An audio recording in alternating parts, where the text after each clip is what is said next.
Hello and welcome.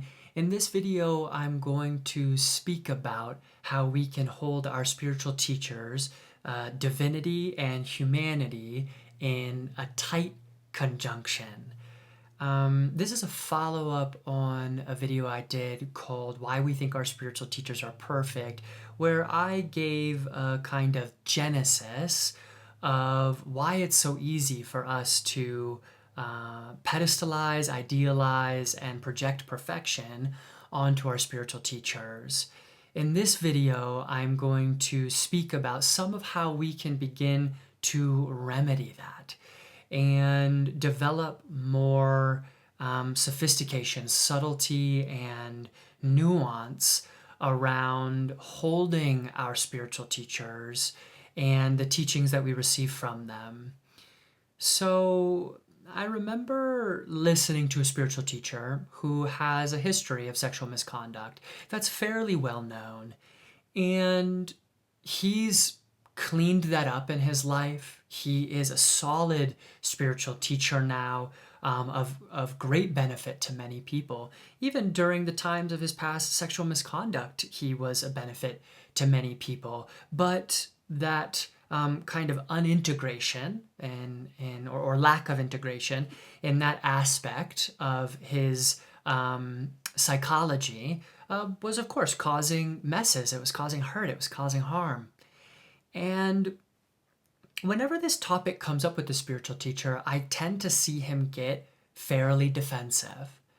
And I haven't really understood why.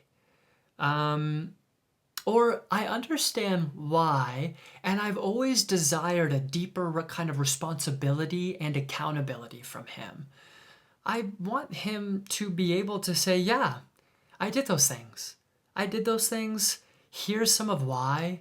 Here's the hurt and harm I recognized it caused. And I've grown from that. I've learned from that.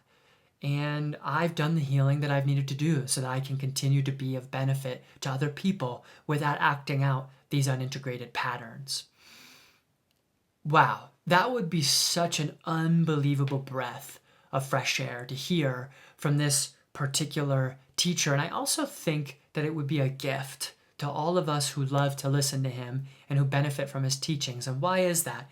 Because I think that it would allow us to hold, like I said, in this deeper conjunction, the fact that he is a luminary, that he's awakened, that he can transmit, and that he's a human being on his own journey, and that he's taken that journey seriously, that he's done the integration and healing work that he's needed to do to hold the light that's uniquely his to carry and communicate to all of us. I think that it would also give all of us permission to be on our own journeys as human beings. I myself am someone who struggles with complex trauma, dissociation, addiction. I've hurt many people in my life, and I want to be accountable and responsible to all of that. Guess what? I'm also someone on a spiritual path. I've had my openings and my realizations. I've done a great deal of healing work. Of course, more to do, but in that process, I've developed real embodied integration and wisdom that I want to offer other people.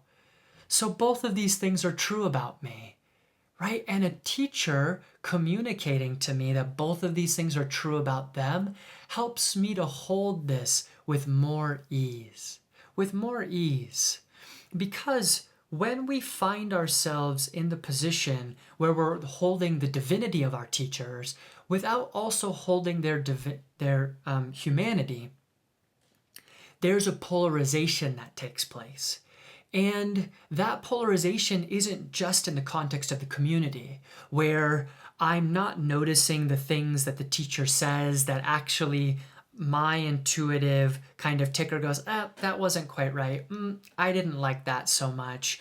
or things that I may hear about the teacher that go, okay, maybe that's something I need to consider. I mean, my teacher's human. They make mistakes. They may hurt other people, etc. So that we can't hear those things, that we can't honor our own intuitive knowings, and that we kind of push and suppress those because the teacher is divine and they're the transmitter and we're trying to belong within the context of the community and not create any conflict, whether that's internal or external. So that's the external polarization, but the internal polarization is that, oh, I myself, looking for awakening, need to be some kind of perfected human being. Right? And that's just simply not the case. So I want to take another example, and that's Mother Mira. If you're familiar with her, she is self-professed and professed by her community to be an incarnation of the Divine Mother, so an avatar. I want to say that I have great respect for Mother Mira. I enjoy tuning into her kind of, what is it, Mother Mira Anywhere, something like that, her meditations, and receiving her silent darshan and transmission. When I get onto those, I feel the power of the light that she's transmitting, and I benefit from it. So let me start by saying that, and then let me go on to say that in the 1990s and early 2000s, she had a little trouble with some students that she knew quite well. One of them, she asked to write a biography on her. When the biography wasn't quite to her liking, and not to her close students' liking, of which he was one, because it didn't portray her as a kind of a singularly enlightened avatar figure, based on interviews that he had with people who knew her growing up, amongst other things, he was asked to delete his first draft, which he did. He wrote a second draft. He wrestled with it. Eventually, he released the book. I think it's called In Search of the Divine Mother. Martin Goodman, something like that. She also had a run-in with a man named Andrew Harvey, who was also a very, very close student of hers, where allegedly, and this is from Andrew Harvey's mouth, Harvey is a gay man, and she asked him to break up with his lover of the time, to get married to a woman and tell the world that that she had cured him of homosexuality. Whoa. As a non-binary person myself, that kind of anti-LGBTQ sentiment is very powerful. The person who wrote her biography was also a gay man, and it came out in one of her talks that she believed that homosexuality was against the law of nature around that time.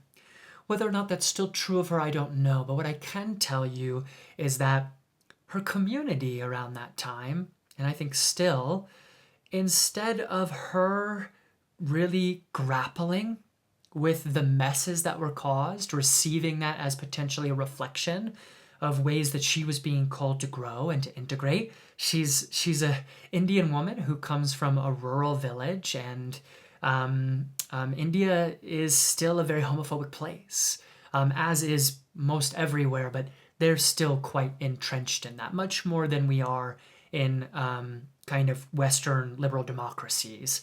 And so, there would be a lot of growing to do there. And again, instead of taking responsibility and accountability, instead of the community opening as a way to grow, what happened? The same thing that happens in most of these situations. She just put it off to the side. The community totally insulated her. Andrew Harvey and, again, I think it's Martin Goodman, forgive me if that's the wrong name, of the biographer, were both, harassed in their respective ways. Because what? Because the students, trying to uphold the perfect enlightened avatar image of Mother Mira, needed to outwardly attack these people who were presenting what? A different view. A different view. And what do I see happening there? Whether Mother Mira is an avatar, I don't know. I believe in avatars. whether she's one, I don't know, that she is a realized being who has a great gift for transmission, that I do know. And I do know that she's been of great benefit to many thousands, if not tens of thousands, of people. That I know, right? So it's not about polarizing the other way, that she's just a total charlatan and she's a cult leader, and no, those things aren't true either, right? She's an awakened being who has a great capacity for realization. She's been a benefit to many people, and she's a human being who has homophobic views coming from her traditional Indian upbringing. And she's a human being who has a tendency to insulate when difficult things are coming forward in her life and in her community's life. Okay, so she's human. And there is an inability here to do what? To hold the divine and the human of this teacher. We're asked to polarize one way or the other, but we don't need to polarize one way or the other. We can just hold these things together because we're all works in progress. I believe that of avatars myself. Even people who I think are true avatars, like one who's had a big impact on my life, Nityananda of Ganeshpuri, a great 20th century Indian saint, I believe they're all works in progress. I believe they're all works in progress. I believe they have their own evolutionary journey. And though they may be much ahead in many ways, they may be growing in many others, and that is quite all right. I just want you to sense for a moment the kind of ease here around talking about these issues, whether it was the spiritual teacher with the sexual misconduct that I started with, or it was Mother Mira and her kind of homophobia, her community's tendency to insulate, etc. I'm not here casting stones at anyone. I'm not throwing rotten tomatoes their way. I don't have a need to go, they're all good or they're all bad, because that's not true of anyone or anything.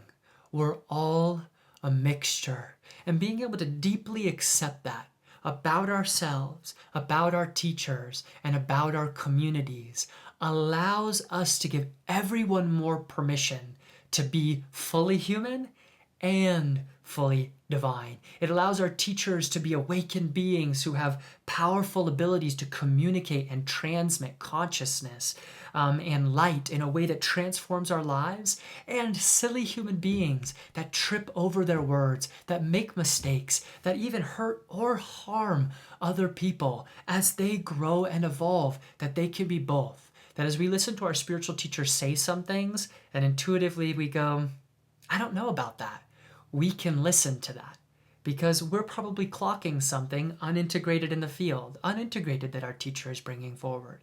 Of course, we also want to be mindful of our tendency to project, and that is also a part of what's happening. Is okay, all of this is quite complex, and I think that we're being called into a time where, as spiritual teachers, as students, and as communities, we are holding all of these things again with what? More sophistication, subtlety, and nuance. That these things are talked about by the teacher, by students, that we can have open conversations within the context of the spiritual community, where we recognize that we are all growing and evolving together, as opposed to these kinds of dynamics where we enable the spiritual teacher or we enable ourselves, because we're all getting something out of that dynamic, usually in really young, psychologically unintegrated places that are looking for healing, that are looking for care. So there you are. We want to hold our spiritual teachers in a tight conjunction with their divinity and their humanity. When we do that, we allow our teachers to be incredible spiritual teachers and works in progress. We also allow for ourselves to be whatever level of awakened we are and human messes. And we can let go of any expectation that as we evolve spiritually, we won't still be integrating at the human level, psychologically, in our lives, with our friends, with our families, and with our communities. It takes the load off of everyone and allows us to evolve humbly together. If you enjoyed this video, please give it a like. If you're interested in more content like this, please subscribe. And if you're interested to learn more about me or my services as a psychospiritual counselor, you can find my website linked in the description below.